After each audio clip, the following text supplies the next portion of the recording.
prova, velho.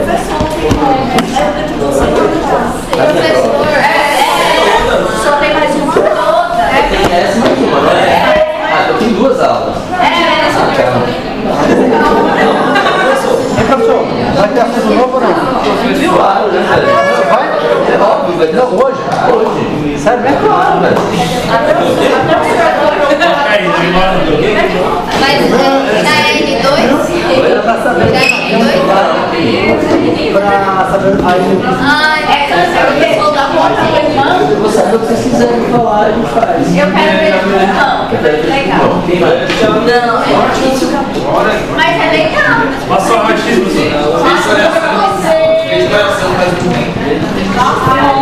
Vocês querem pulmão? Então vamos pro pulmão.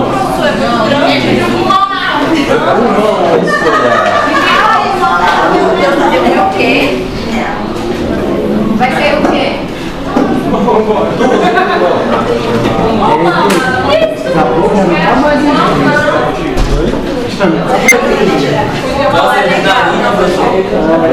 Você de narina? Café de Natal. Vamos lá. Gente, alguém liga os slides. Eu só não vou levantar porque aparece na barriga e o negócio aqui. Ah, sim.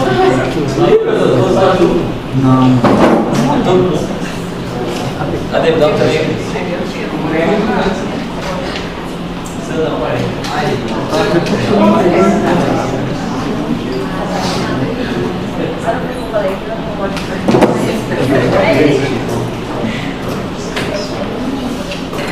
Ele é o homem. Mas olha, assim, vamos lá.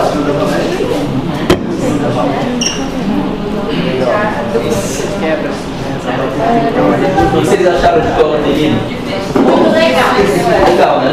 Muito agressivo.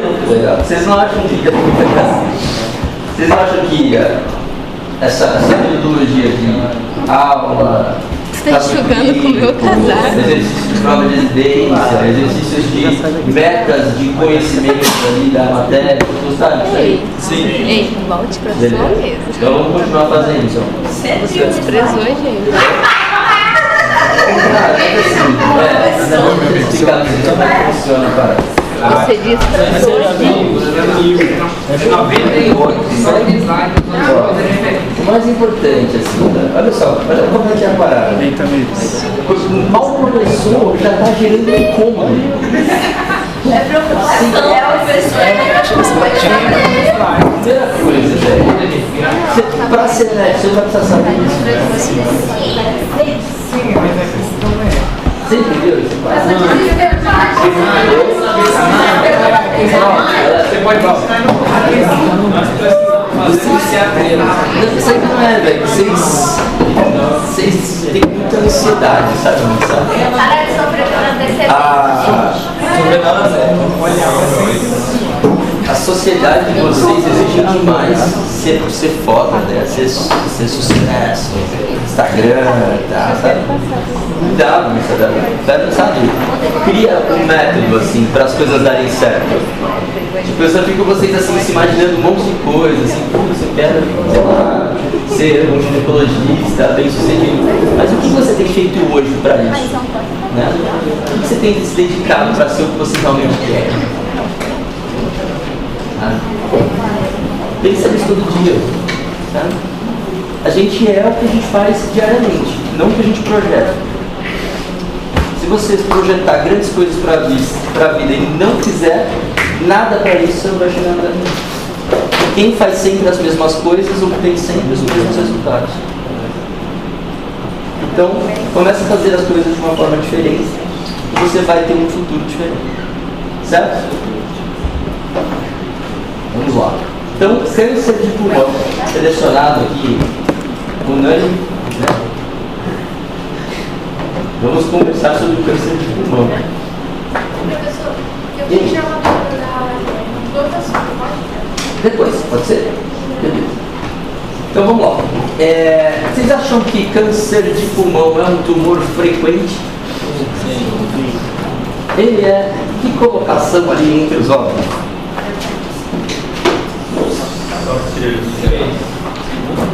terceiro, tá? Ele era o segundo até 2020, tá? E aí, cólon subiu e câncer de pulmão desceu entre os homens. Por que isso aconteceu? O tabagismo reduziu, e aí o pulmão foi para terceiro colocado. E má alimentação, sedentarismo acabou aumentando, e o câncer de cólon aumentou e é o segundo colocado entre homens e mulheres, tá? Então, o câncer de pulmão em homens vem caindo em virtude da redução do tabagismo. Ainda a gente tem muitos tabagistas, mas já está em queda o tabagismo. Hoje em dia o cara não tem nem lugar mais para fumar, sabe? Tem que sair na balada para ir para um lugar fora. Antes não, na minha época vocês não pegaram, mas você entrava nas baladas assim, ó. Era fumaça, todo mundo fumando em lugar fechado, era normal, assim. Avião, peguei já avião. O cara fumava, tinha a ala do avião para fumar, né? Assim. Então, as coisas foram melhorando no aspecto de prevenção primária do tabagismo, né? Quando o cara pega lá o cigarrinho lá, tem os carinha broxa, o cara dá o do bebezinho, né? Aí tem essas coisas, isso acaba impactando no tabagismo, isso acabou reduzindo. A questão é que com as propagandas feministas ali nos Estados Unidos e a implementação do feminismo, as mulheres começaram a adquirir também esse hábito de fumar, tá? E isso não reduziu ainda. Então as mulheres entraram num platô em relação ao câncer de pulmão, porque o tabagismo ainda continua, de certa forma, em um platô também para essas mulheres, enquanto o tabagismo nos homens caiu vertiginosamente. Então as mulheres ali têm como câncer de pulmão quarto colocado e homens terceiro colocado. Uma coisa que chama a atenção é, olha, o principal causa de óbito em homens: câncer de pulmão. Isso é uma característica interessante da biologia da doença, tá? A mortalidade por câncer de pulmão equivale à mortalidade de câncer de pâncreas, próstata, mama e cólon somados. Ou seja, é um tumor extremamente letal, tá? Quando você pega nos Estados Unidos ali, ó, você tem ali 235 mil casos novos de câncer de pulmão por ano. E quantas mortes? 131.880. Olha como é praticamente parecido com o nível de incidência. Praticamente todo mundo que tem morre, né? Só 21% dos pacientes vivos em 5 anos. Quando você pega o câncer de mama, olha a diferença: 268 mil e 41 mil mortes. Ou seja, é um tumor que tem profilaxia primária e secundária adequada, que a gente consegue captar essas mulheres no momento mais precoce da história natural da doença, e isso faz com que a sobrevida em 5 anos seja bem maior, ao redor de 90%. Certo? Então, é o que eu falei, 56% dos cânceres de pulmão são diagnosticados em fase já metastática. Enquanto câncer de mama, 70%, 60% mais ou menos, diagnosticado ainda localizado na mama. Por isso que as mulheres têm maior chance de sobrevida em cânceres de mama.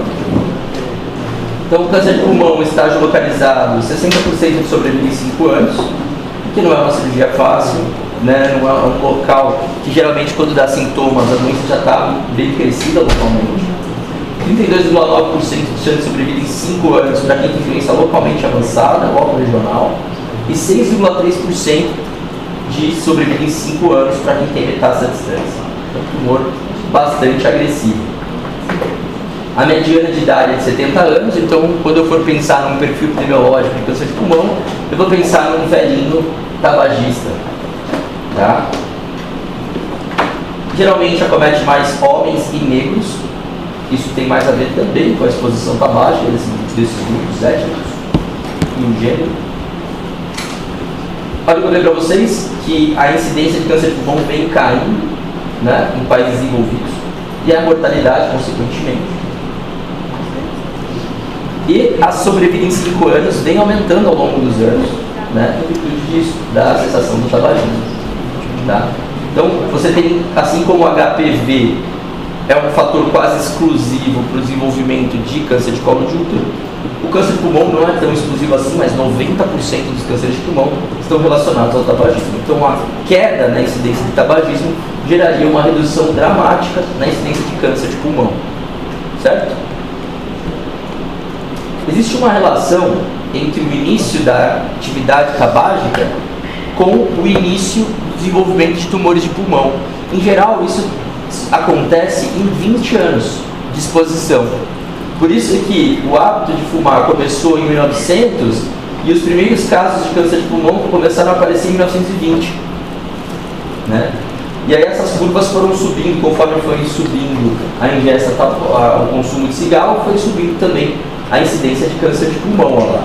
Vai subindo o número de cigarros de pacientes que fumam, vai aumentando e com essa trave de 20 anos de diferença aí. Interessante que quando uma pessoa para de fumar, em geral ela demora 20 anos para aquele epitélio normalizar aquela inflamação crônica e ela ter o mesmo risco de câncer de pulmão do que a população geral. Então 20 anos veio para começar, por isso que eles fazem aqueles 20 anos máximo. Por que 20 anos? Em geral esses 20 anos são o que precisa para o desenvolvimento inicial ali da doença, né? Essa exposição crônica de 20 anos de tabagismo. E aí quando o cara fuma lá há 30 anos, quando que ele vai começar a ter um risco igual da população geral de câncer de pulmão? 20 anos depois. Tá? Eu peguei um paciente de câncer de pulmão, ele está com metastática, eu falei, pô, doutor, mas eu já parei há 10 anos de fumar. Eu falei, mas você ainda tem risco maior do que a população geral, né? Oi? Oi? Cada 10 anos sem fumar, não, aqui vai ter um negocinho bacana. Então, como sempre, a gente sabe que nossas células recebem pressões ambientais, radiação solar, infecções virais, e a gente mesmo pode impor essas coisas sobre elas, como o cigarro, né?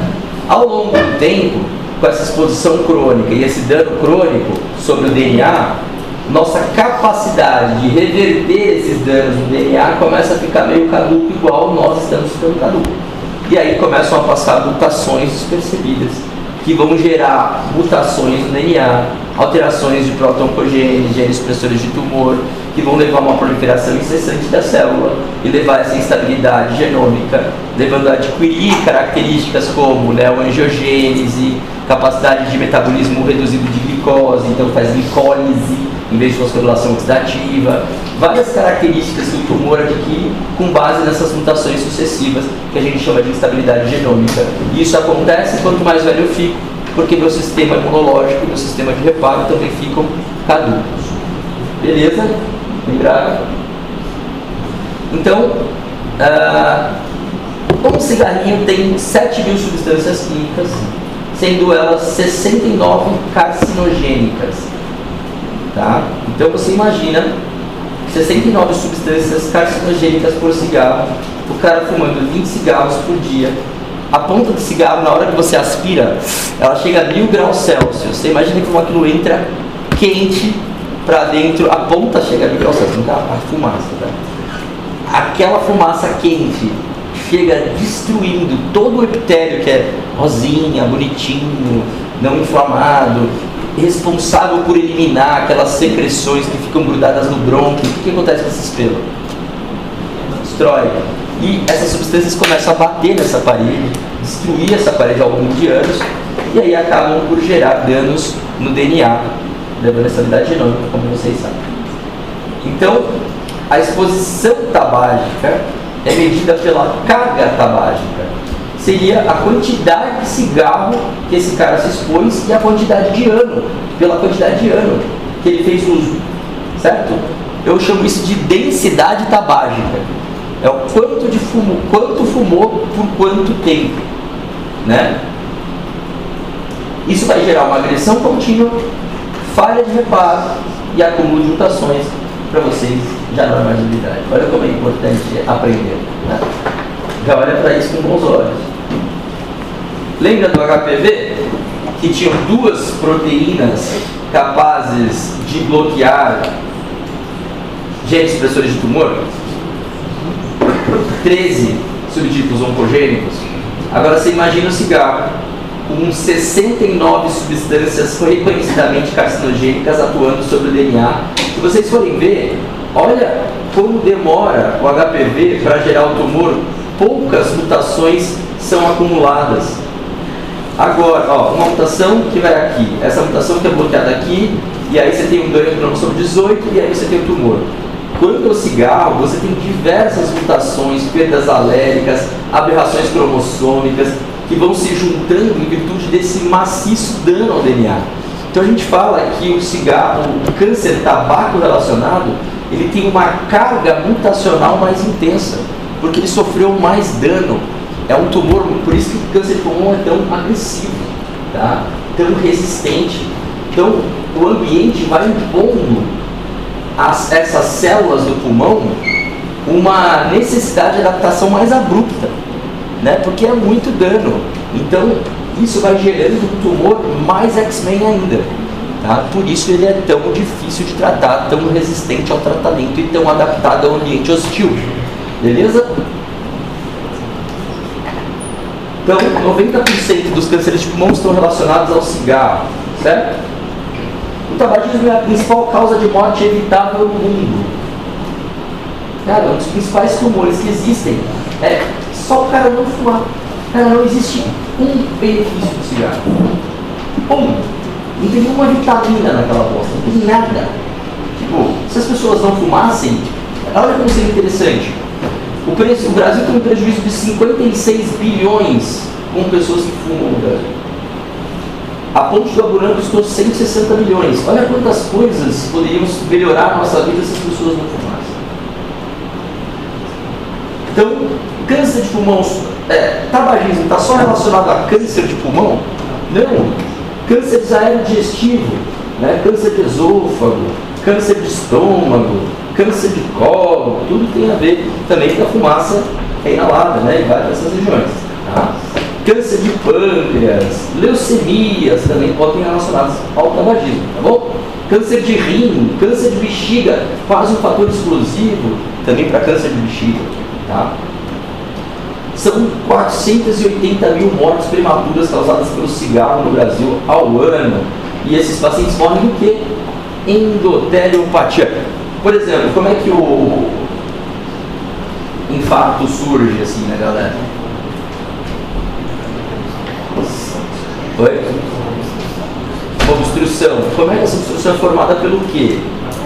Por uma placa de ateroma. Essa placa de ateroma é criada por gordura. Então, por exemplo, eu tenho... Qual que é a primeira curva da aorta? Coronária. A primeira curva da aorta é coronária. Olha que legal. Se a pressão que sai do coração, você imagina a pancada, o coração faz o ventrículo fecha. Imagina a pressão que isso sai, sendo que essa pressão leva sangue para o teu dedão. Então, qual que é a pressão na coronária? É um absurdo, né? Então você imagina o cara hipertenso. Pá! Olha que aquilo passa na coronária. E o que acontece quando um fluxo de água faz isso? Porrada no cano. Então toda vez que você tem um problema de encanamento, onde que é o problema? Na curva. Então a hora que o fluxo está laminar, a hora que passa a primeira curva, ele faz um fluxo turbilhonante. E aí ele gera pressão de cisalhamento na parede do cano. Então o que acontece com a parede da coronária? Pressão de cisalhamento. Só que é uma parede viva. E aí quem que vai recapear essa parede? Plaqueta. Só que a plaqueta gruda na LDL oxidada pelo cigarro. A gordura é oxidada pelo cigarro, acho que é a oxigênio, e acaba grudando nas plaquetas e aí acaba recapeando essa parede com gordura, formando uma placa de ateroma. Certo? Então, quem tem diabetes tem maior liberação de gordura na circulação por resistência insulínica.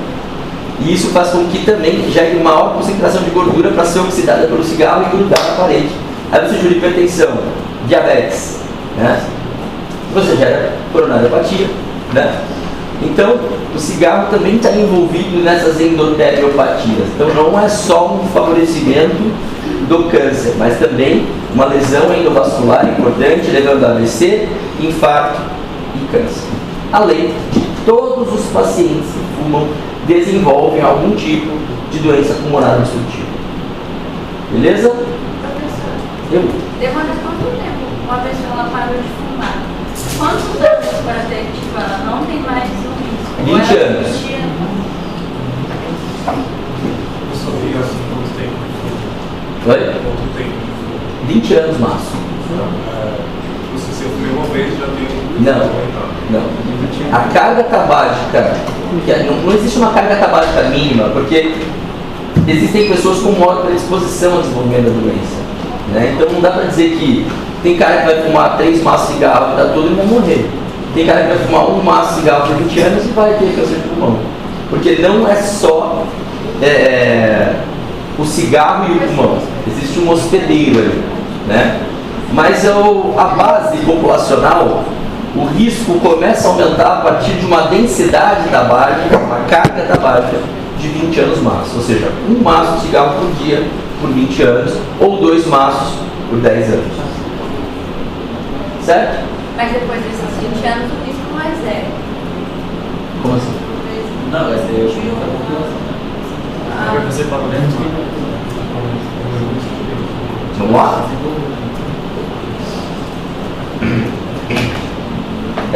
Olha quais são os benefícios de se parar de fumar. Assim que você para de fumar, no instante em que você dá uma parada, sua pressão arterial e frequência cardíaca já melhora. Horas depois, diminui a concentração de monóxido de carbono na corrente sanguínea. Então, suas hemácias conseguem distribuir melhor o oxigênio pelo corpo. Algumas semanas, melhora o dano inflamatório pulmonar com diminuição do catarro ou que deu em tosse. Lembra aquele espelhinho? Eles começam a ficar bonitinhos de novo. E conseguir expelir aquele pigarro feio, tabarista. Porque não tem pelinho para jogar para fora. Então aquelas secreções ficam presas nos brônquios. Por isso que vira e mexe eles fazem infecções pulmonares de repetição. Né? Que infecta aquelas secreções no pulmão. Certo? Então, já tem uma melhora da resposta inflamatória do pulmão, gerando redução desses sinais inflamatórios, que é o catarro, né, e tudo mais. Alguns meses já melhora o desempenho funcional pulmonar, o cara já consegue fazer melhor um trotezinho, começa a se exercitar melhor, se sente melhor para fazer atividade física, né? Já melhora o VF1 do cara. E alguns anos já reduz o risco cardiovascular e câncer.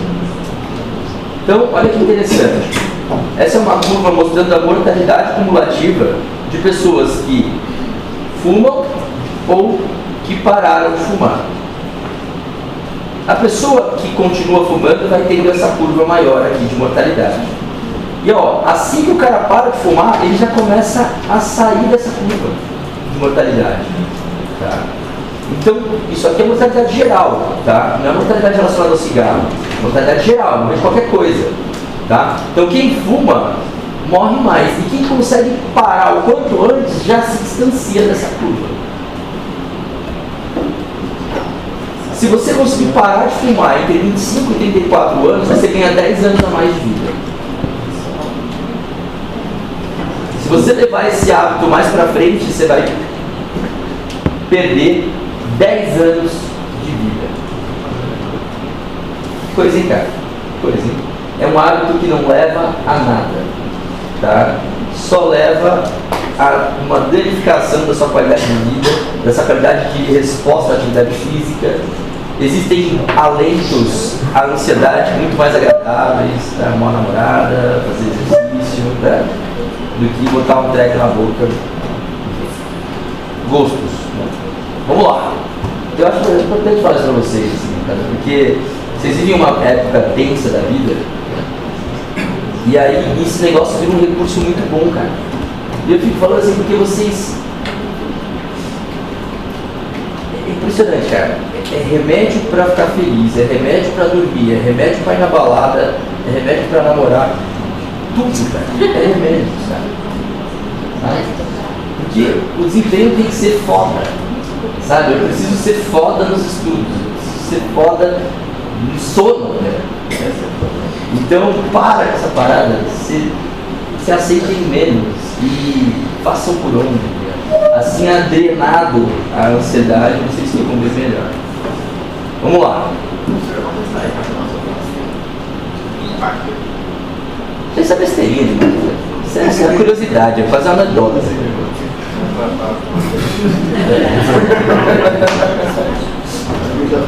Vamos lá, moçada, para a gente não perder o ritmo. Outras causas de câncer de pulmão, qual vocês acham que é a causa de câncer de pulmão não relacionada ao tabagismo direto? Tabagismo passivo. A principal causa de câncer em pacientes não tabagistas é o tabagismo passivo. Então é aquela senhora que trabalhava na repartição pública, onde todos os amigos fumavam, ela trabalhou por 30 anos, ela fumou todos os cigarros dos amigos durante 30 anos. E aí ela desenvolveu câncer de pulmão. Uma coisa muito comum no mundo, né, que eu pego direto câncer de pulmão, forno a lenha. Senhorinhas que tiveram forno a lenha e aí são anos e anos e anos de exposição àquela fumaça e também desenvolvem câncer de pulmão. Uma coisa também que acontece, que é a exposição a arsênico, que é muito comum, que são os pesticidas. Tá? Os meus pacientes mais velhos, assim, é que acaba somando fatores, né? Porque, em geral, esse pessoal da roça, ele também fumava, né? Para espantar mosquito. Mas os pesticidas ocorrem com muita frequência. E aí os caras, naquela época, não usavam EPI, nem nada disso, né? Então, acabavam tendo exposição ao arsênico. E isso acaba sendo inalado no pulmão, sendo o efeito carcinogênico, certo? Asbesto, vocês já viram essas telhas? Sim. Essas telhas são produzidas a partir do amianto, tá? Telhas de amianto. A produção dessas telhas foi proibida, tá? Porque os operários que trabalhavam nas empresas que produziam isso inalavam micropartículas de amianto, que são como alfinetes microscópicos que acabam, quando inalado, prendendo no pulmão e gerando um processo inflamatório crônico que acaba gerando câncer de pulmão, tá? Mas a principal causa de câncer por asbestos, qual é? Tumor de onde? Da pleura, tá? Mesotelioma, tá? Isso cai em prova de residência, tá? Então, qual que é o principal fator de risco para mesotelioma? Asbestose, tá? Que é uma infecção, que é uma doença ocupacional, certo? Uma doença relacionada ao trabalho do cara. Gás radônio é um produto de degradação do urânio e do rádio, produz o gás radônico. Isso está muito presente em áreas montanhosas. Então, lá nos Estados Unidos, sua casa pode perder valor dependendo da quantidade de gás radônio que tem na casa. Os caras vão com um detector de gás radônio, os caras que moram lá nas montanhas, aí se tem uma exposição muito alta, essa casa acaba valendo menos valores. Gás radônico, tá? Então é um produto lá debaixo da terra, lá das pedras, né? Deposição de urânio e rádio, acaba liberando gás radônico. Até tem uma casinha aqui, deixa eu ver, olha lá. E isso acaba entrando nas casas, e aí parece que as casas têm que ter mais janelas para poder circular, porque aquilo fechado aumenta mais a concentração. Mas assim, claro que é uma coisa bem menor do que o cigarro, tá? Mas são coisas possíveis como fator de risco, tá? Poluição ambiental, morar em São Paulo, né? Chega de metal pesado no ambiente, você analando esses metais pesados, isso também pode ser motivo para desenvolvimento de câncer de pulmão, como também alergias, né? Pulmonares e tudo mais, asma, né? Enfim.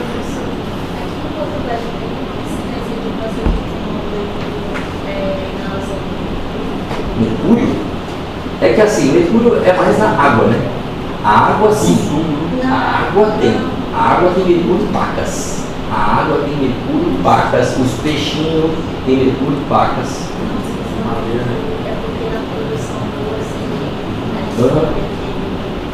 Cara, eu não sei se tem uma relação, nunca peguei nada para ver.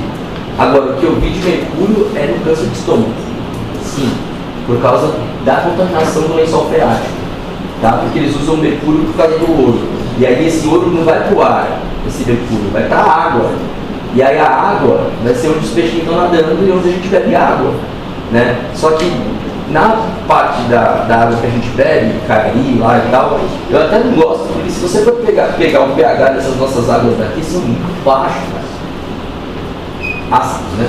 Para baixo, assim, né? 5 ponto alguma coisa, 4 ponto alguma coisa. Em São Paulo as águas estão 6 ponto alguma coisa. A água daqui é muito mais ácida do que em São Paulo. Isso é uma coisa que eu reparei. Lembra que eu vou lá no mercado, ó, 5, 4,5. Em São Paulo é 6,5 as águas. É muito diferente. E por quê? Porque a água vem da onde? Da região. Né? Então há uma acidez maior do solo, do solo freático, né? Então dos rios, e a água que a gente bebe acaba sendo um pouquinho mais ácida.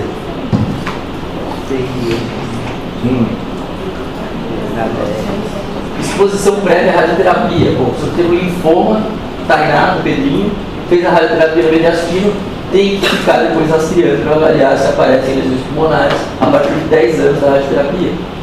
Tá? Risco familiar. Então, não existe uma doença hereditária, assim, causadora de câncer de pulmão, a não ser a Lifraumene, que é a alteração germinativa em P53. Tá? Mas não existe, assim, um risco familiar clássico, hereditário, autossômico dominante. Né? Mas a gente sabe que famílias acabam sendo mais suscetíveis, mas não existe um gene definido para isso. Então, quando eu falo isso, eu chamo de risco familiar. Né? Quando é um risco determinado que passa de pai para filho, é um risco hereditário. Tá? Quando é uma coisa comum numa família, mas não existe um gene envolvido nisso, é um risco familiar. Tá bom? Muito menos impactante do que um risco hereditário, certo? Tem gente que diz, por exemplo, que talvez o risco familiar seja mais relacionado ao ambiente exposto em comum. Então, por exemplo, naquele lugar onde a galera fumava, todo mundo desenvolveu câncer de pulmão porque todo mundo fumava. Entendeu? Então, por exemplo, câncer de intestino, risco familiar. Pô, porque o cara lá, que é filho do gordinho, filho do gordinho come as besteiras do gordinho, come, todo mundo fica gordinho, todo mundo câncer de intestino. Entendeu? Então, a gente não sabe exatamente se é uma questão genética isolada, sendo uma questão poligênica, não de um único gene. Tá? Então, a melhor forma é se pensar o risco familiar. Alterações poligênicas, e não de um gene isolado que passa de pai para filho e aumenta o risco de desenvolvimento de câncer.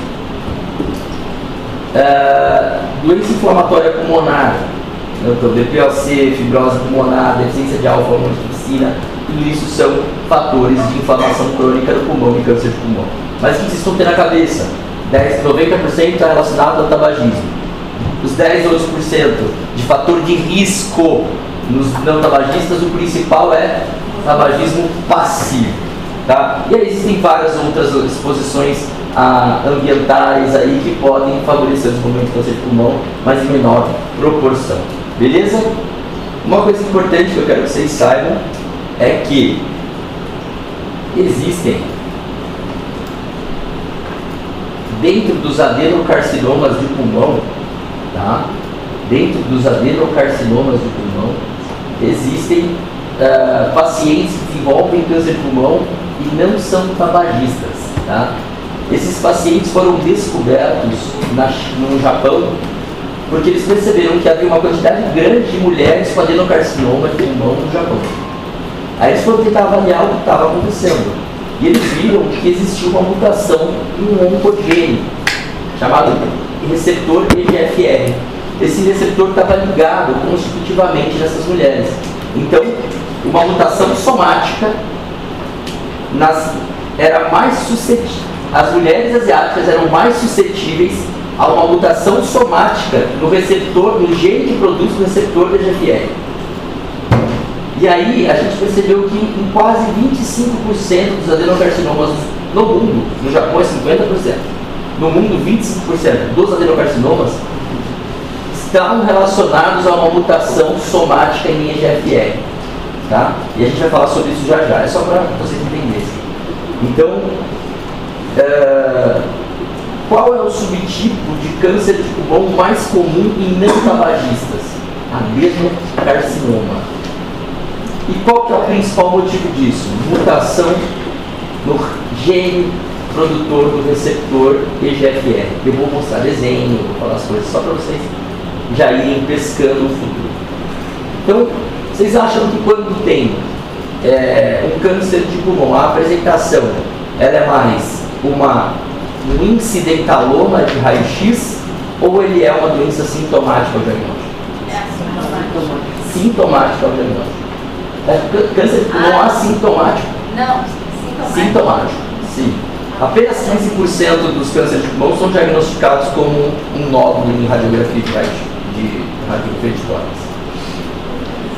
Quando o tumor vai invadindo as vias aéreas, porque o pulmão, cara, são 2 tanques de ar desse tamanho e não tem nervo. Então o tumor começa a crescer lá dentro e o cara sente. Então só vai sentir quando esse tumor invadir o bronco, por exemplo. E aí invadindo o bronco é reativo, né? Qualquer água que cai dentro dele, ele vem de tosse. Então o cara começa com tosse, que o bronco está invadido. Dispneia, o bronco invadido, o que vai acontecer com os brônquios? Atelectasia. E o cara vai aumentar as áreas de perfuração e perfusão, vai diminuir as áreas de aumentar as áreas de perfusão e ventilação, né? Ventilação e perfusão. Então ele vai ter um distúrbio ventilatório, porque ele reduz a quantidade de alvéolos disponíveis para a troca gasosa. Tá? Então ele começa a sofrer o quê? Dispneia. O tumor invadindo um bronco, ele não pode sangrar para dentro do bronco, ele é vascularizado, hemoptise. Um brônquio interrompido pelo tumor, o ar passando, vai soprar igual barulhinho, vai ficar com chiado. Então, pacientes com tumor localmente avançado vão ter esses sintomas, obviamente, por obstrução do brônquio. Ele também pode invadir, os tumores que estão mais proximais, como carcinomas espinocelulares, eles vão invadir os brônquios. Os que estão mais distais, que surgem lá nos alvéolos distais, vão estar próximos à parede torácica. A hora que eles crescem, eles invadem o quê? A pleura parietal, da dor pleurítica, aquela dor que quando respira fundo dói, né? Dor torácica pleurítica. Rouquidão, por que dá rouquidão? Tem vários motivos de dar rouquidão, ou alteração direta, né? Do epitélio e tudo mais, da garganta, machucada pelo cigarro, pela quentura, pelos danos oxidativos, também pode causar rouquidão, mas também a progressão do tumor para linfonodos mediastinais pode levar à lesão do nervo laringeu recorrente. O que faz o nervo laringeu recorrente? Mexe as cordas vocais. Então ele paralisa a corda vocal. Quando o linfonodo comprometido pela doença vai empurrar o nervo laringeu recorrente, responsável pela motilidade das cordas vocais. Então o cara fica rouco. Legal, né? Síndrome da veia cava superior, eu ia falar. Já viu? Síndrome da veia cava superior é um tumor de pulmão que vai surgir no ápice do pulmão direito, por exemplo, e ele vai obstruir a veia cava superior. O que faz a veia cava superior? Pega o sangue da cabeça do braço e leva para o átrio, certo? O átrio direito. Se tiver obstruído isso, o sangue vai ficar onde? Na cabeça e no braço, tá? Então eu vou ter uma pletória facial, um edema da face, né? Sinal de Pemberton, você está fazendo? Sinal de Pemberton, levanta assim e ele fica com aquela pletória facial. E nem não dá para o soneguinho, mas você vai dar assim a pletória facial, né? É, sinal de Pemberton.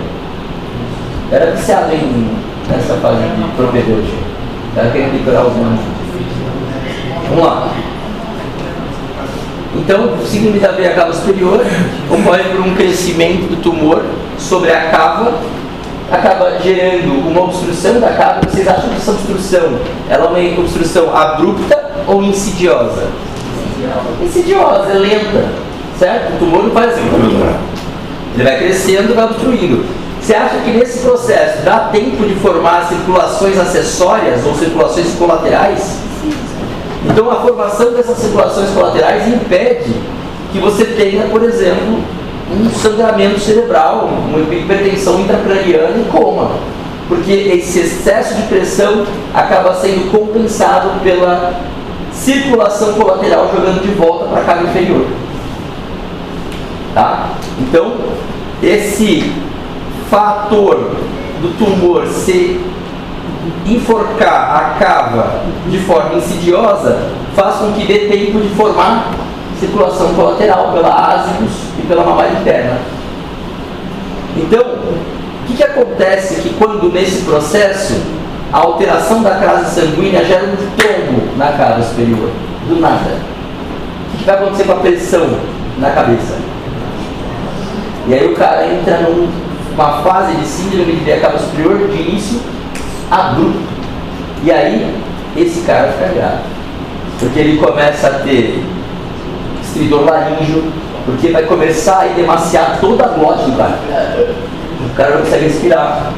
Aí vai ter hipertensão intracraniana. Aí o cara vai ter um sangramento cerebral e vai morrer. Tá? Já peguei muitos casos, né, de obstrução de veia cava, em geral insidiosos, mas também já peguei casos que o paciente teve piora. Ele estava com insidioso, ele chegou no hospital com um quadro abrupto. E aí tem que entubar logo, porque edema de toda a região orofaringe, você não consegue enxergar mais nada. Quanto mais você demora para entubar, mais difícil vai ser. O cara vai ter que sair com macrico, né? Então, entubar, aí depois você deixou o cara estabilizado, aí você vai fazer diagnóstico e tratar a causa básica. Tá? Mas normalmente eu consigo, em síndromes de veia cava, fazer uma biópsia, dou um tempinho, chego no diagnóstico, faço a radioterapia, descomprimo, depois eu trato o tumor metastático de radioterapia. Se for um tumor só localizado, gerando isso, eu faço radioquímica, como tratamento direto, né, da lesão. Bem interessante. Síndrome de veia cava é algo que choca nas residências. Vocês vão ver bastante. Se eu conseguir dar emergências oncológicas, a gente volta a falar sobre isso em emergências oncológicas. Que vocês vão saber que veia cava superior, em geral, é causada por carcinoma espinocelular de pulmão, tá? Mas também pode ser causada por linfomas, certo? Então, se vocês pegarem uma prova de residência, uma síndrome de veia cava superior, uma menina de 23 anos não tabagista, né? Vocês vão pensar primeiro o quê? Linfoma, certo? Aí você fala assim, nossa, eu já botou na prova lá, síndrome de veia cava, botou a terceira causa. Qual que era o quadro clínico? Era um jovem com seminoma, conglomerados linfonodares de toda a região central, um beta-HCG positivo, por isso é um seminoma. Então, cuidado assim, decorar as coisas pela ordem, porque muitas vezes a gente tem que avaliar o contexto que elas se aplicam. Tá? Então, síndrome da veia cava superior, síndrome de pancostobia. Alguém já ouviu falar nisso? O que é o síndrome de Pancoast? No ápice do pulmão.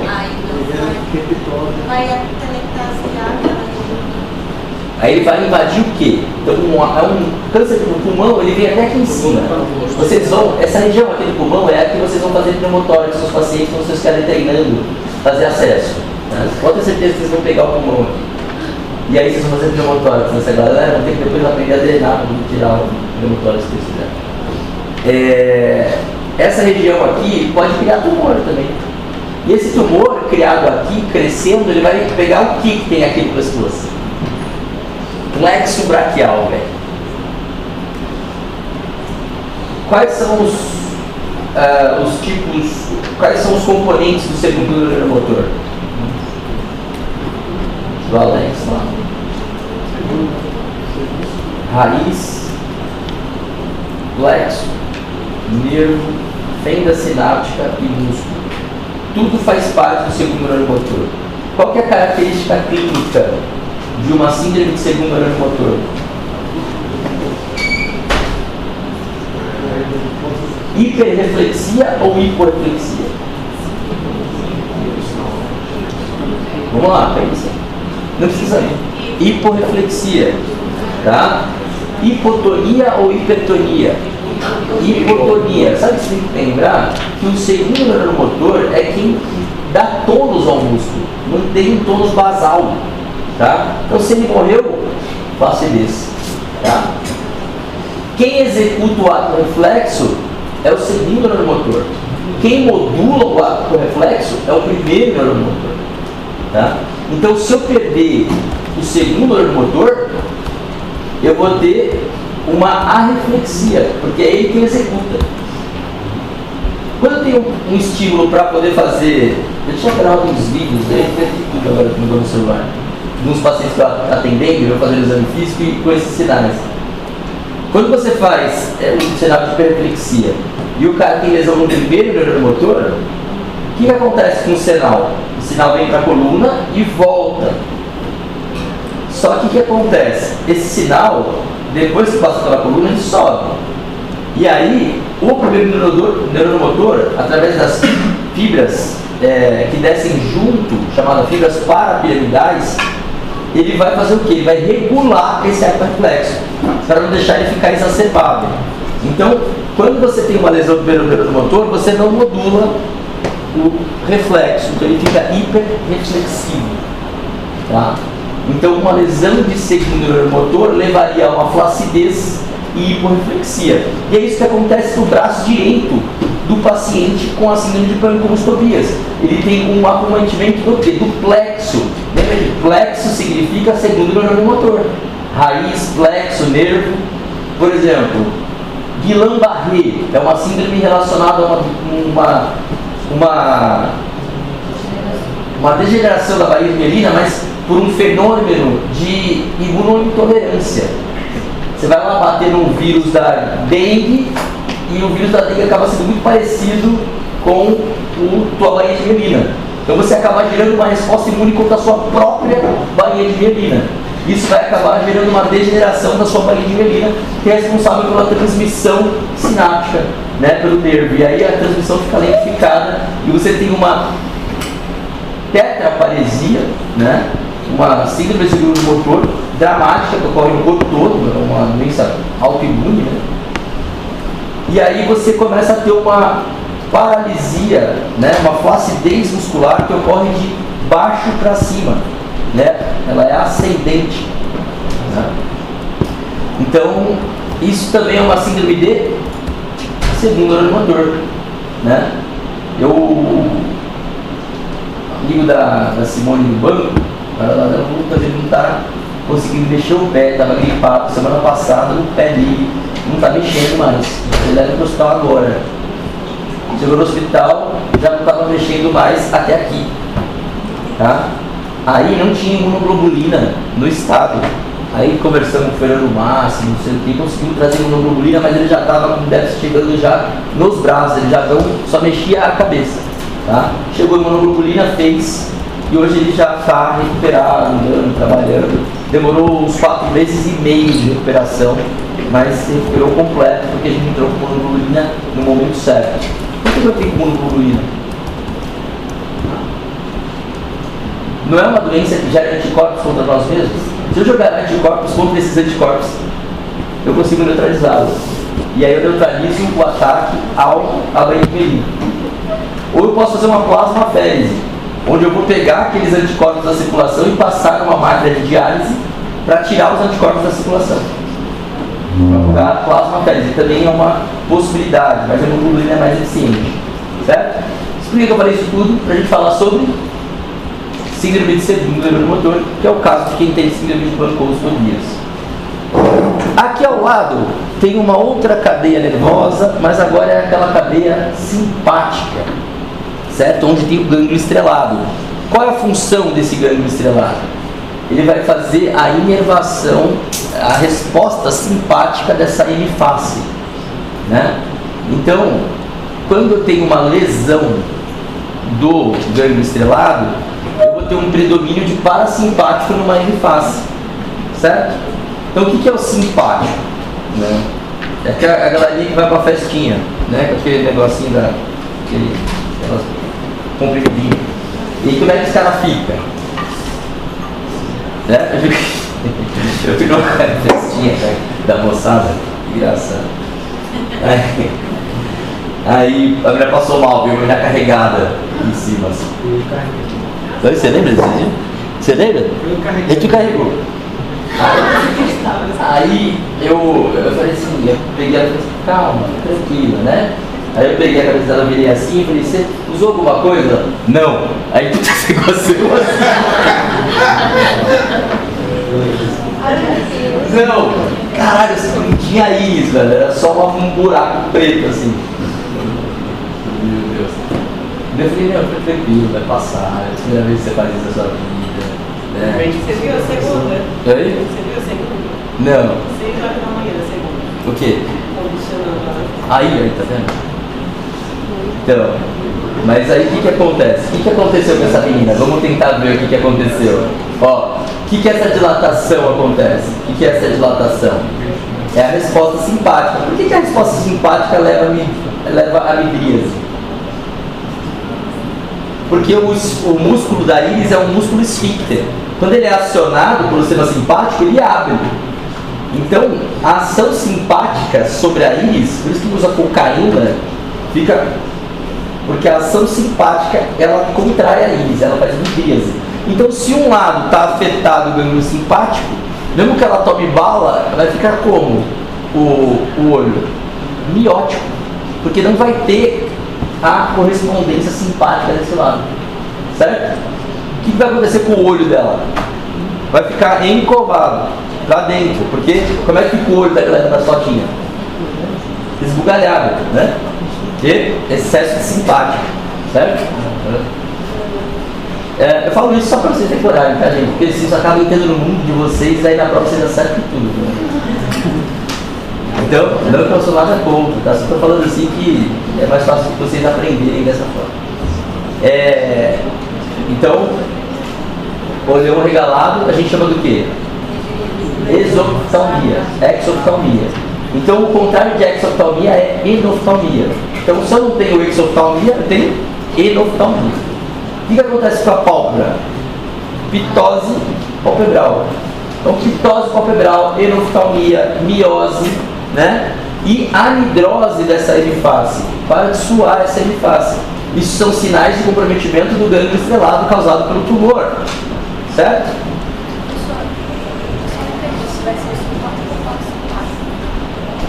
Essa é a inervação simpática. Se você bater na inervação simpática com um tumor, você vai perder a inervação simpática e vai exacerbar o parasimpático. Certo?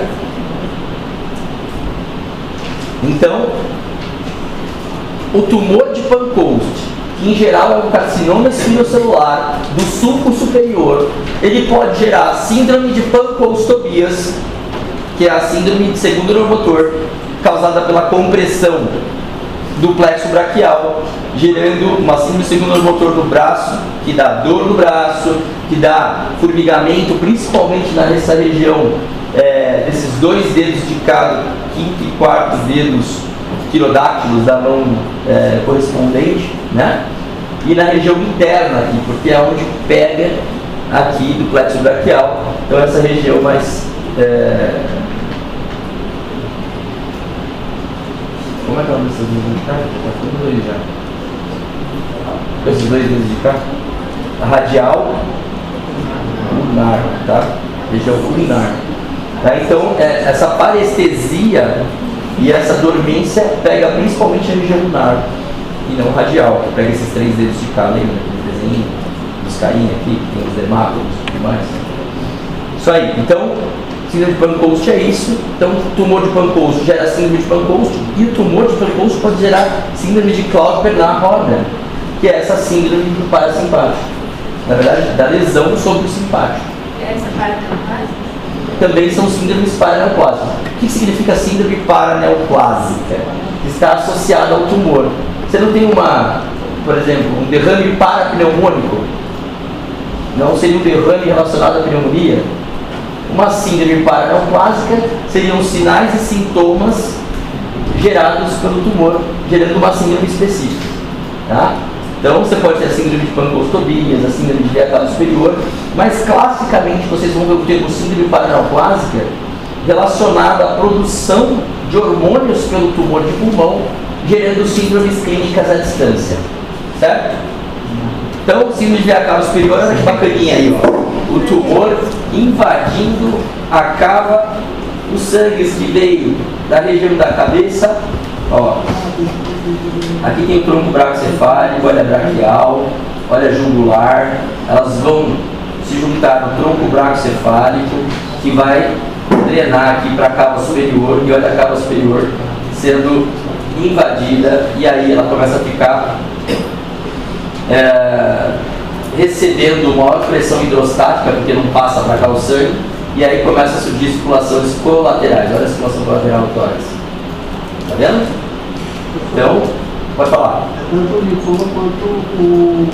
Linfoma, seminomas de mediastino, várias outras coisas. Tá? Podem causar isso. Metástases de câncer de mama, para a cadeia mamária interna, também podem causar síndrome de via cava superior. Não é exclusivo do câncer de pulmão, mas câncer de pulmão é a principal causa de síndrome de via cava superior. Beleza? Olha aqui o tumor de Pancoast, pegando o sulco superior e abraçando o plexo braquial. Quando pega C8 e D1, principalmente, olha o que acontece. Qual a região unária mais acometida, tá vendo? Por isso que ele sente parestesia nesse dermátomo aqui, certo? E também pode pegar... Ei, tira o pau de Bernard Horner daqui, mano. Tá bem feio.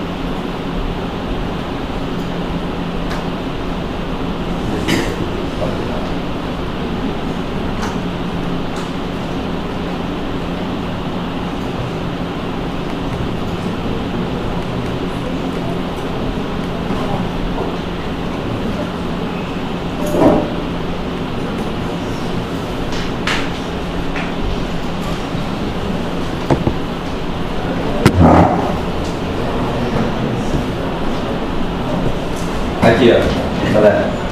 Ó, olha que interessante. Aqui está normal, né?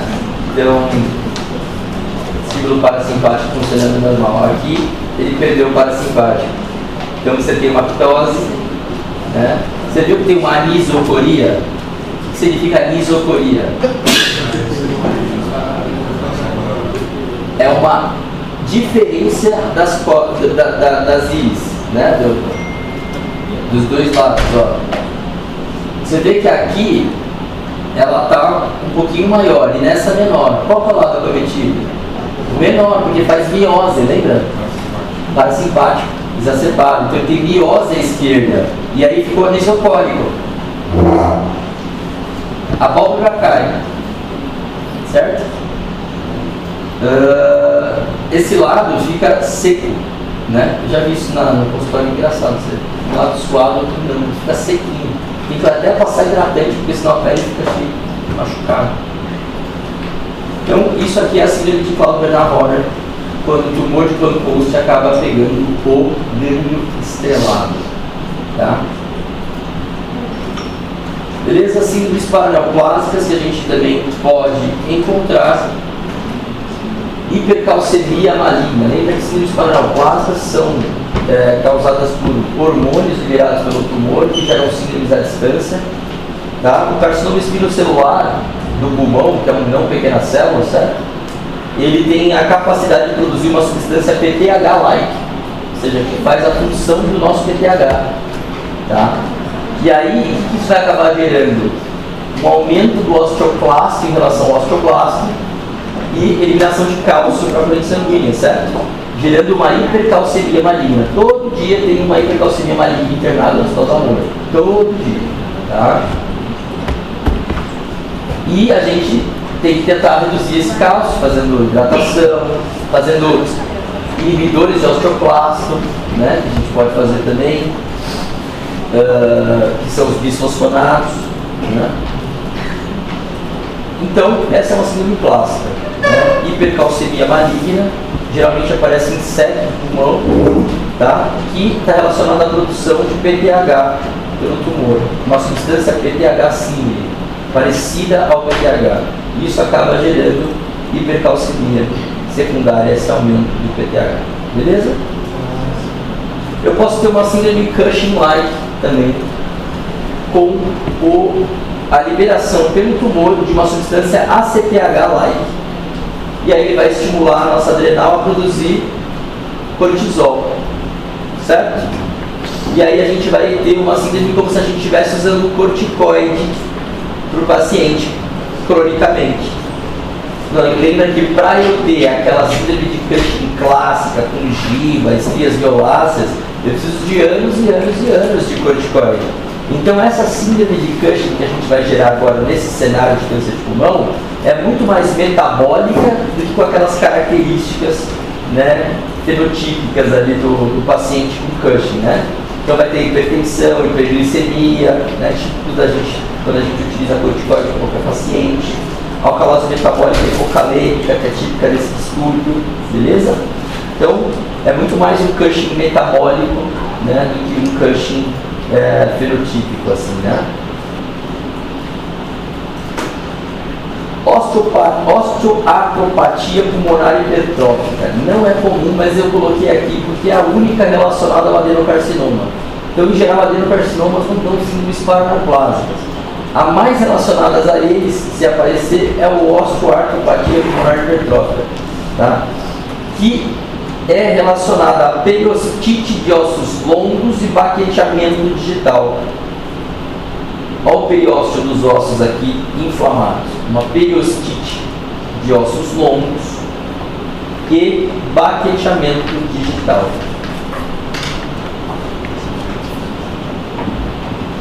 Esse paciente também pode apresentar sinovites de grandes articulações. Isso é uma artrite reumatoide secundária, tá? Levando essas periostites de ossos largos, baqueteamento digital e sinovite de grandes articulações. Então, o que vocês precisam saber da osteoartropatia pulmonar hipertrófica é que ela está relacionada ao câncer de pulmão, não pequenas células, adenocarcinoma. Nossa, uma questão seguinte, você vai interferir na paratiroide?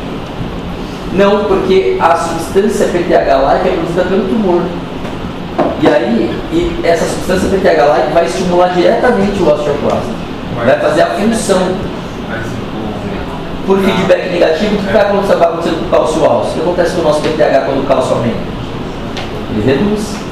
Então você, por feedback negativo, você vai reduzir o PTH. Mas existe uma fonte contínua produzindo, que é o próprio tumor.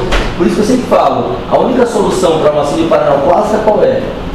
Tratar o tumor. Eu posso fazer hidratação com furosemida para melhorar o cálcio, eu posso fazer bifosfonato para melhorar o cálcio, mas tudo isso aí é uma enxugação de gelo. Porque só vai melhorar quando eu destruir o tumor e ele parar de produzir PTH-like. Entendeu? Falta tipo a gente diagnosticar esse tipo de usar Não, pelo contrário. A gente vai ter uma hipercalcemia num paciente com PTH suprimido. É isso que dizer, o PTH vai estar baixo por causa de Suprimido. Sim. Mas o que é mais importante que já salta aos olhos da gente? O tumor. O tumor com hipercalcemia, você pode pedir lá para fechar diagnóstico, mas tumor com hipercalcemia refratária, hipercalcemia maligna. Mas claro, o PTH acaba entrando. Pode entrar no diagnóstico para a gente fazer PTH suprimido num paciente com cálcio elevado, PTH suprimido. Ué, quem está produzindo esse PTH para gerar esse quadro? Né? Show, beleza?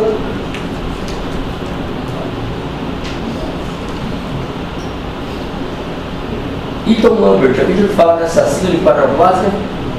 É um Guillain-Barré ao contrário, ele acontece de cima para baixo, em vez de baixo para cima. E ele não é autoimune, tá? Desculpa, os autoanticorpos na síndrome de Guillain-Barré não é contra a variante de Melina? Aqui os autoanticorpos eles vão ser contra o receptor do canal de cálcio, pré-sináptico. Então, na fenda muscular, lembra que tudo isso é neuromotor. Lembra que o neuromotor tinha raiz, plexo, nervo, fenda sináptica e músculo? Fenda sináptica é onde produz acetilcolina para a contração muscular, certo? Na fenda sináptica, você vai ter a entrada de cálcio na parte pré-sináptica e a liberação da acetilcolina. Então, se eu impedir com um anticorpo a entrada de cálcio na região pré-sináptica, não tem liberação da acetilcolina, tá? Então eu vou ter uma síndrome de segundo neuromotor por fraqueza muscular gerada por um anticorpo contra o canal de cálcio pré-sináptico.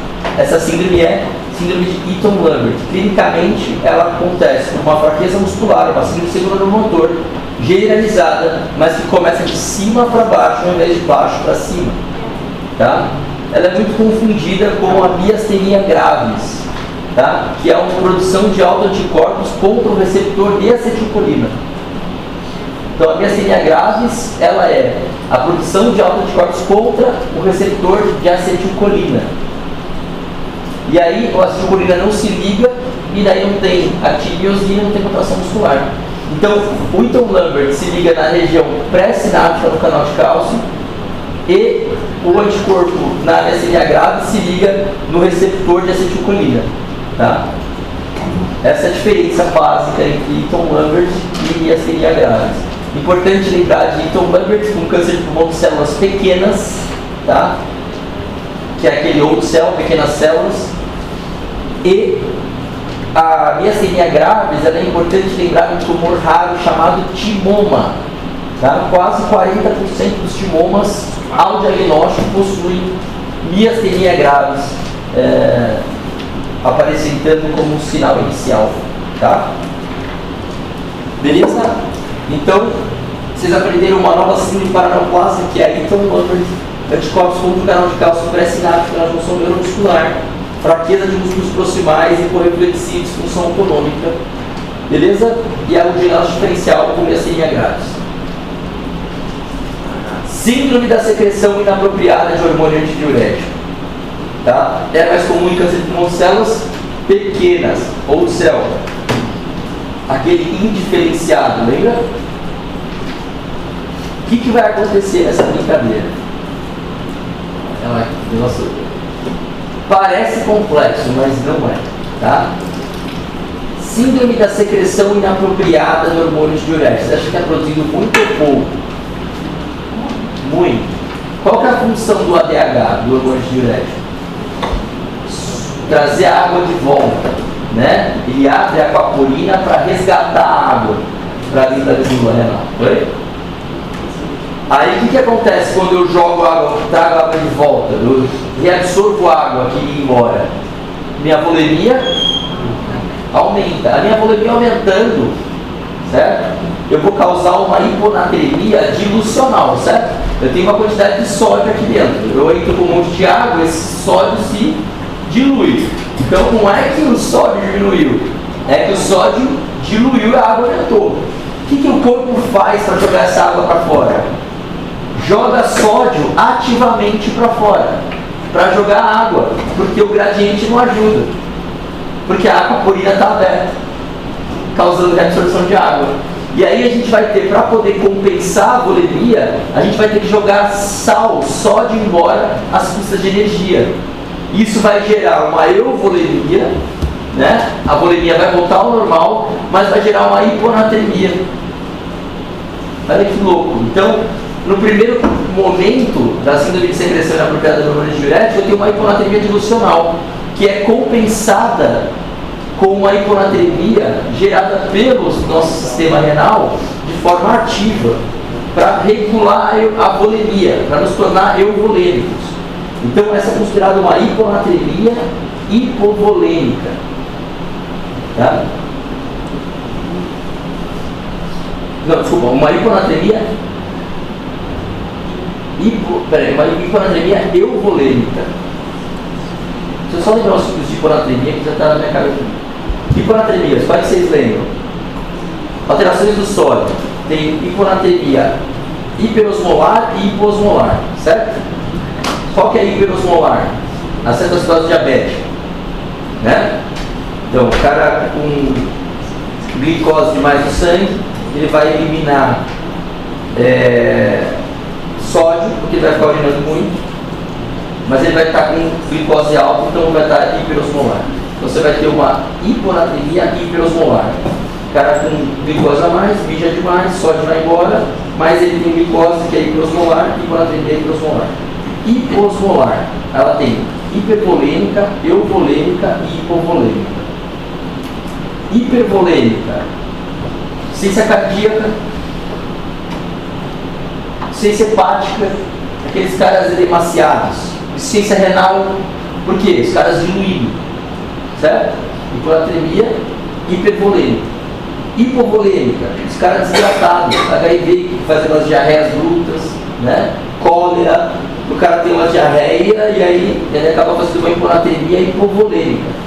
E tem as hiponatremias euvolêmicas, que é gerada por essa compensação, né? Então ele fica euvolêmico, mas as custas da perda de sódio, então ele gera uma hiponatremia euvolêmica.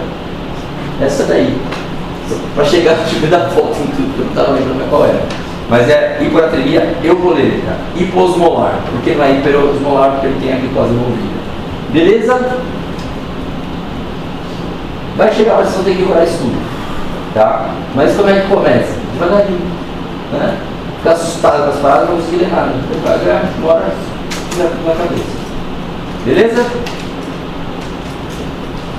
Então, é isso, né? Uma hiponatremia, hiposmolar, euvolêmica.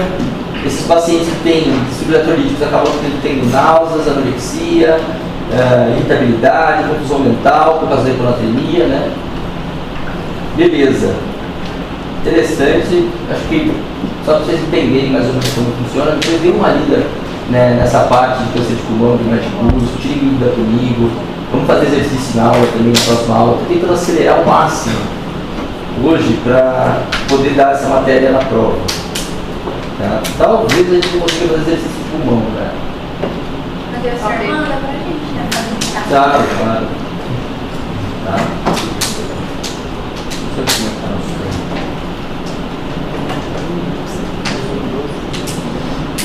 Tá de boa, né? Vamos lá.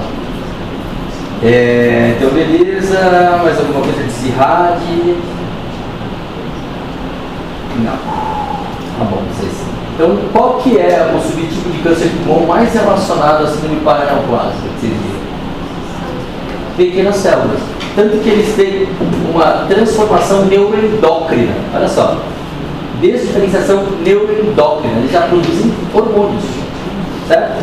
Então, eles vão ser responsáveis por secreção CIRAD, Eaton-Lambert. São responsáveis pela síndrome de Cushing. Quais são os diferentes? SEC, para hipercalcemia maligna, e adenocarcinoma para osteopatia pulmonar hipertrófica. Beleza? O resto tudo é old cell, pequenas células. Beleza? Então, olha que louco como as coisas mudaram, né? Até a década de 90 a gente só tinha quimioterapia como arsenal terapêutico, né? Então as quimioterapias elas atingem as células tumorais e as células boas. Então isso acaba gerando toxicidades importantes relacionadas ao tratamento. Por que o negócio funciona? Porque as células tumorais proliferam mais rápido que as células do nosso tecido e acabam sofrendo mais impacto do que o nosso tecido, por isso a gente consegue controlar a doença. E muitas vezes quando a célula é muito proliferativa a gente consegue eliminar a doença com quimioterapia. Com o reconhecimento daquelas coisas que eu ensinei para você, proto-oncogênese, genes expressores de tumor, a gente começou a entender características distintas das células tumorais em relação às células normais. E a gente começou a criar alvos terapêuticos contra essas proto-oncogêneses, contra esses genes expressores de tumor e tudo mais. Então, até a década de 90, a gente tinha os cânceres de pulmão dividido em não pequenas células e pequenas células. E a gente fazia químico diferente para um fazia P e o outro fazia carbotaxol. Era isso, tá? Até a década de 90. E aí, a partir da década de 90, a gente começa a ter uma divisão. Entre os não pequenas células, a gente tem os escamosos e os adenocarcinomas. Também tem os células grandes e outras coisas, tá? E os adenoscamosos. Mas a maior parte é escamoso e adenocarcinoma, tá?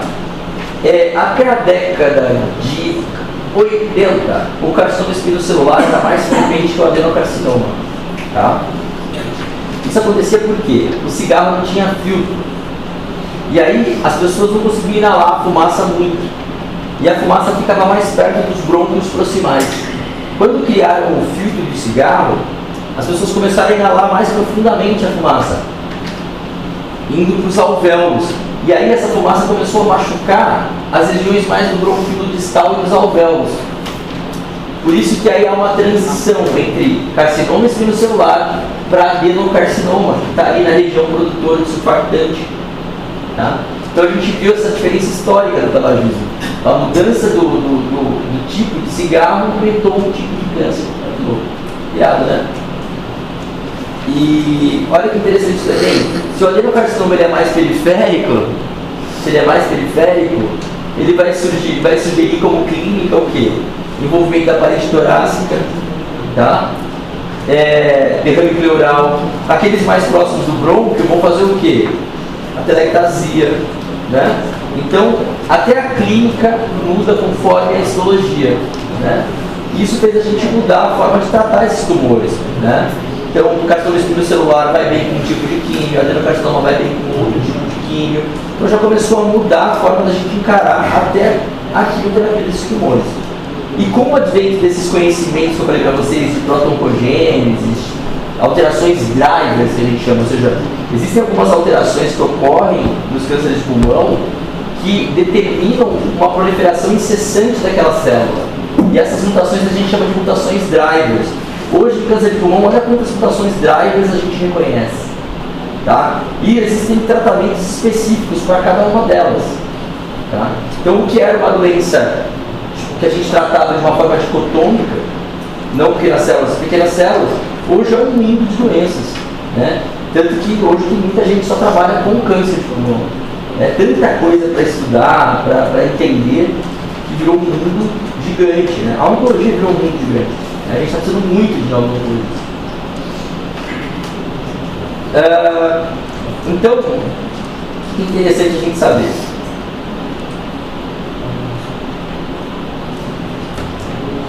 As células tumorais se comunicam, as células normais, né? Qualquer célula do nosso corpo se comunica por receptores de superfície, certo? Se eu tiver uma mutação no receptor, eu vou ter uma ligação constitutiva desse canal aqui para baixo. Isso faz com que eu não precise de um ligante para que o estímulo aconteça. Então, normalmente, como acontece na célula? Vem um fator estimulante, isso vai desencadear uma alteração no receptor, que vai levar a uma cascata de fosforilações dentro da célula, que vai chegar no núcleo e levar à proliferação da célula. Se eu tiver uma mutação no receptor, eu não preciso de ligante, isso fica ligado o tempo todo, e isso acaba sendo um driver para o crescimento do tumor. Eu posso fazer o quê? Bloquear esse receptor, e isso acaba destruindo o tumor de uma forma muito mais eficaz do que a quimioterapia. Porque eu já vou alvo direcionado. Esse momento da oncologia a gente chama de terapia alvo. Então aqui o receptor da GFR, certo? Essa região que é o domínio tirosinoquinase, ela precisa receber o fósforo para gerar a fosforilação do RAS, RAF, MEC e ER, e levar a proliferação, sobrevida e metástase. Se o domínio tirosinoquinase está mutado, o fósforo não sai, o ATP não sai daqui dentro, e isso fica ligado o tempo todo, gerando essa proliferação incessante. Então, isso ocorre por uma mutação somática na GFR. Lembra qual que é o tipo de câncer de pulmão, o subtipo de câncer de pulmão mais relacionados a não tabagistas, a adenocarcinomas. Tá? Em geral, o que acontece são mutações somáticas no receptor da GFR. Ocorrem no Brasil entre 15% e 20% dos adenocarcinomas. É mais comum em mulheres jovens e orientais. Tá? E eu tenho armas direcionadas a essa mutação. Essas armas são osimertinib, geftinib, erlotinib, dacometinib e afatinib. São o quê? Inibidores do domínio tirosinoquinase. Vão competir pelo sítio de ligação do ATP e inviabilizar essa ligação constitutiva do receptor. Beleza? Quais são os principais sítios de metástase em câncer de pulmão? Fígado, osso, cérebro e adenal. Tá? Uma coisa que chama atenção, fígado, osso e cérebro é muito comum, são lugares que possuem muita vascularização, e é óbvio que as células circulantes vão acabar grudando nesses lugares, mas a adrenal é uma coisa interessante, porque ela tem um tropismo, o câncer de pulmão tem um tropismo pela adrenal. Então, sempre que vier uma lesão suspeita em adrenal, busquem se não é câncer de pulmão, porque em geral é. Tá? Não é comum metapadrenal, mas em pulmão, 50% das metas adrenais vêm de pulmão. Beleza?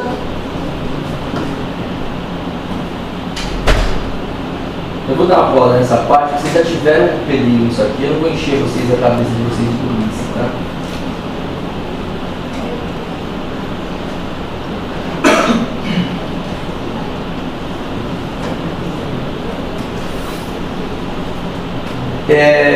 O mais interessante que vocês vão saber aqui é que SEC de pulmão, vocês acham que vai ter uma imagem como? Central ou periférica? SEC não é gerado por epitélio queratinizado? Não é mais centralizado? Então é uma massa central. Adenocarcinoma, que é mais bronquíolo, alvéolo distal, vai ter uma massa periférica, nódulo isolado, periférico, derrame pleural, invasão de parede torácica, adenocarcinoma. Um brônquio com uma massa perimediastino aqui, perilar, né? Grande em tamanho, né? Eu vou pensar no carcinoma espinocelular, não no carcinoma espinocelular, mas central e com cavidade interna, de necrose, ó, faz uma área aqui, um arzinho dentro, né? Uma cavitação. Isso é um SEC de pulmão, né? E aqui eu tenho um adenocarcinoma de pulmão, um tipo diferente, que simula uma pneumonia, que a gente chama de padrão lipídico, tá? Mas o que eu mais quero que vocês saibam em relação ao câncer de pulmão é que os adenocarcinomas são mais, em geral, periféricos e os carcinomas espinocelulares são mais centrais, tá?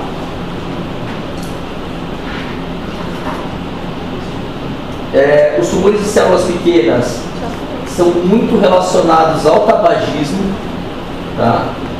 Então eles, em geral, são massas centrais, mas a diferença para o SEC é que, em geral, pequenas células, por ser mais indiferenciado, em geral ele tem múltiplos linfonodos ao diagnóstico, tá? Então ele já é uma doença mais avançada localmente ao diagnóstico, beleza? Então, células escamosas, central, adenocarcinoma, periférico, células pequenas, relacionadas ao tabagismo de grande escala e por grandes períodos, central, mas em geral avançado ao diagnóstico, tá? Tumor de células gigantes é um tumor não pequenas células com diferenciação de endócrino, ou seja, existe o tumor de pequenas células com diferenciação de endócrina, que é esse pequenas células que vocês estão vendo. E existe não pequenas células com diferenciação endócrina, que a gente chama de grandes células. É um tumor mais raro, é as células gigantes ou grandes células. Beleza? Então, 80 a 85% dos adenocarcinomas, 80 a 85% dos cânceres de pulmão são não pequenas células. Vocês acham que são mais bem diferenciados ou indiferenciados? São bem diferenciados.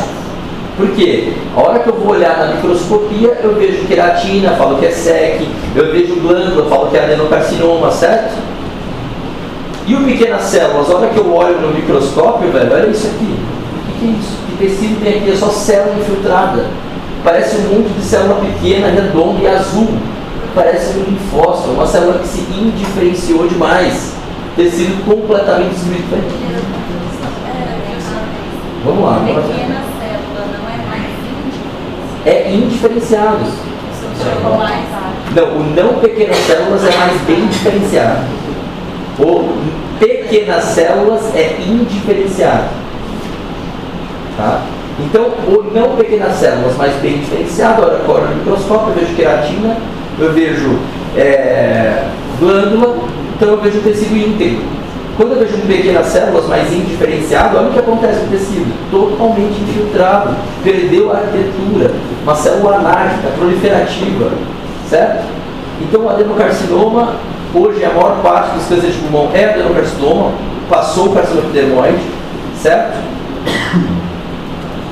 E o carcinoma de pequenas células, ele é mais raro, 10 a 15%, mas ao mesmo tempo pior prognóstico, porque é um tumor mais proliferativo, certo?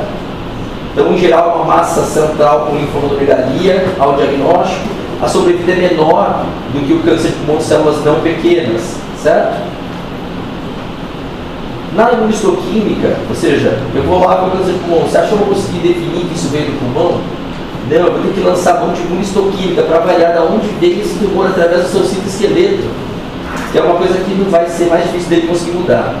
E quando eu tenho cromogramina e sinaptofisina positiva, na imunistoquímica, eu tenho a confirmação de um neuroendócrino, de um componente neuroendócrino, e nesse caso eu consigo definir como pequenas células de pulmão. Tá? Então, quando eu olho lá, câncer de pulmão, faço a biópsia, vou lá fazer o diagnóstico através da imunistoquímica. Eu olho lá, tem TPF1, câncer de pulmão, tem cromogranina e sinaptofisina positiva, células pequenas, redondas e azuis. Cara, isso são pequenas células de pulmão. Antigo old cell. Tá? Ele tem origem em células neuroendócrinas, por isso cromogranina e sinaptofisina positiva. Existem tumores com origem neuroendócrina, que são de não pequenas células, sim, de células gigantes, certo? Mas eles são mais raros ainda do que as pequenas células neuroendócrinas. Beleza? Então, olha que interessante quando eu olho na lâmina e vejo glândula, vejo queratina, né? Então, eu vejo um tecido estruturado. Isso é um tumor bem diferenciado, adenocarcinoma, não pequenas células, carcinoma espinocelular. Olha a queratina. E olha as células tumorais. Tem um tecido organizado. Tem um tecido organizado, é um tumor bem diferenciado. A taxa de sobrevida desses tumores é maior do que de pequenas células, porque o paciente tem um tumor que cresce mais lento. Certo?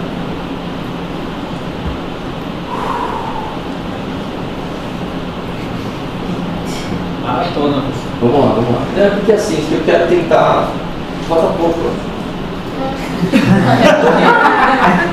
Ó, vamos fazer Nós assim. soltar? Não, mas eu falei, deixa eu conversar com vocês, assim, porque eu sei quanto que tá pesado, sabe?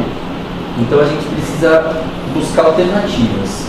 Eu acho que vocês têm que conversar com a direção sobre aulas em 3 períodos. Não é possível, não é factível a aula em 3 períodos. Mas vocês também têm que ser macho numa coisa, usar esse período de fato para estudar. Porque se a gente pegar e conseguir afogar, deixar períodos maiores para vocês estudarem, vocês não fizerem isso, vocês vão perder conteúdo. Não, porque assim, por exemplo, geriatria com 4 horas, não dava para ser 2 de ontem e 2 de... Exatamente. Aí o seu foi necessário. 1 hora de 2 horas de geriatria, 2 horas de ontem. Pega a aula de saúde coletiva que vocês têm 3 anos e divide a clínica médica entre 3º e 4º ano. Sensato de novo. Não, mas Fizeram isso aí, né? Mas só pra vocês acham que geriatria é mais importante que cardio? Não. Você entendeu? Que tem pesos e medidas que estão esquisitas? E isso acaba sobrecarregando. Porque você tem que assistir uma aula pesada de um tema que cai pouco e você acaba ficando cansado por um tema que é 55% da sua residência. Entendeu? Porque assim, eu entendo, porque eu já fui aluno. Né? Então, uma coisa que vocês têm que entender, tem gente que não paga a faculdade e consegue mudar mais coisa. Faculdade pública, cara, quando os caras querem, meu amigo, eles vão pra cima, faz greve, vocês pagam, eles morrem de medo de vocês não pagarem, né? Entendeu? Obviamente. Então vocês têm muito poder de conversar. Tem que conversar. Olha, não tá dando, velho. Tá sendo pesado, eu não tô ficando de manhã, tarde, de noite, aqui eu faço vídeo lá, outras falando. Entendeu? Eu sei, pô, tô vendo. Tá? Então por mais que eu tente virar um palhaço aqui, tentar fazer dancinha, vocês aprenderem, eu não consigo, porque vocês estão exaustos. Mentalmente exausto, fisicamente exausto, né? Então, velho, é sério. Só que é difícil, professor, porque no ano que a gente acabou levantando a voz para exigir uma coisa, a gente está queimado já. Isso acontece só por causa de uma coisa, porque só uns se levantam. Quando só uns se levantam, aí a faculdade consegue queimar aquele, porque o salário daquele não faz. Aí foi a primeira nossa. Mas tem que ser o departamento de DA. Não sei se vocês têm DA, diretor acadêmico. Vamos deixar tudo.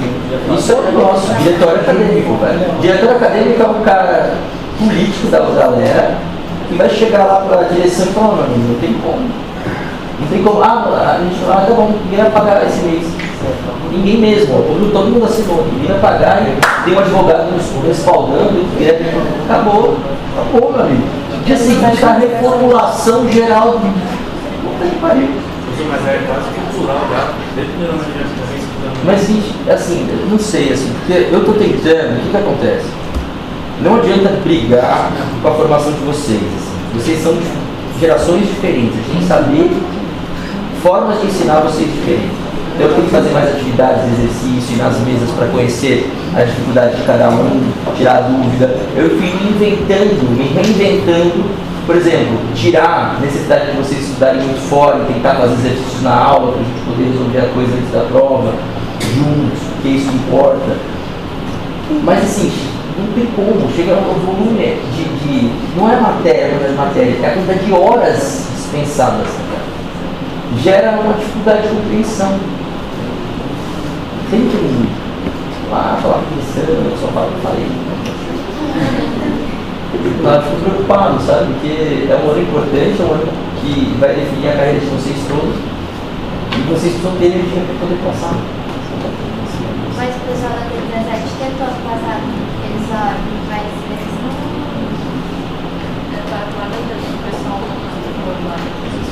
Eu vou fazer essa aula mais Vai ser seu pai que agradece. 1 milhão, só nossa turma. Você